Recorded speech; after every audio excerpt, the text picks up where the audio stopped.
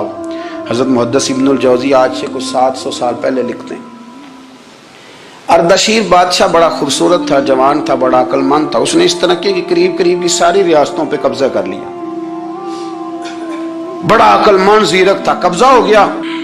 ایک بادشاہ بڑا سخت تھا، اس کے ساتھ جب پنجہ آزمائی ہوئی تو اردشیر کہتا ہے اس پہ میرا قبضہ نہیں ہو رہا تھا، اور جب ہم نے ساری ریاستوں نے مل کے اس پر حملہ کیا تو ایک قلعے کے اندر قلعہ بند ہو گیا۔ اردشیر بڑا خوبصورت آدمی تھا، بڑا سمجھدار تھا، تو وہ بادشاہ قلعہ بند ہو گیا، اس نے کہا نکلنا ہی نہیں۔ اب وہ اندر بند ہے، یک بارگی حملہ کیا تو وہ بڑا بڑا قلعہ تھا اس میں بند ہو گیا۔ اس بادشاہ کی نا جس پر حملہ کیا، اس کی بیٹی اچانک ایک دن قلعے کی دیوار پہ چڑھی تو اردشیر کے حسن و جمال کو دیکھا تو عاشق ہو گئی، اور اپنے ہی باپ کے خلاف اسے کہنے لگی کہ اگر تو میرے ساتھ شادی کا وعدہ کرے نا تو میں تجھے رستہ بتاتی ہوں حملہ کرنے کا۔ اس نے کہا میرا وعدہ رہا، تو رستہ بتا۔ اس نے رستہ بتایا اس لڑکی نے، اور بادشاہ نے حملہ کیا تو اس کا باپ قتل کیا، اس علاقے پہ قبضہ کیا شادی کے وعدے پر۔ ہاں ہاں، نفسانی خواہش بندے کو اندھا کر دیتی، نہیں سمجھ آتی اس کو میں کدھر جانا ہے، اندھا کر دیتی۔ حملہ کیا، اور جب اس لڑکی کو لے کے آیا نا اپنے محل میں،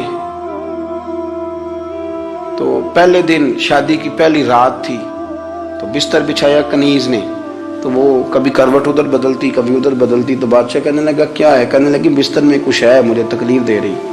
اس نے چراغ جلائے، اور جب بستر اٹھایا تو ایک اتنا سا دھاگا نکلا۔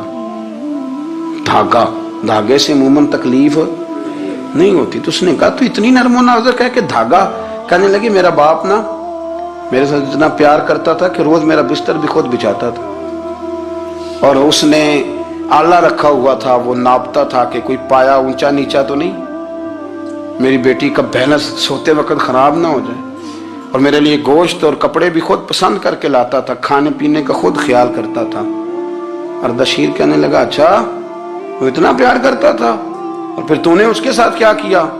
کہنے لگا بلاؤ کنیزوں کو بلایا، فرمایا اس کو اٹھاؤ اور جلاد کے پاس لے جاؤ، اسے کہو کہ اس کے بال ایک گھوڑے کے ساتھ باندھے، پیر دوسرے گھوڑے کے ساتھ باندھے، اور ایک گھوڑا ادھر بھگا دے، کدھر بھگا دے۔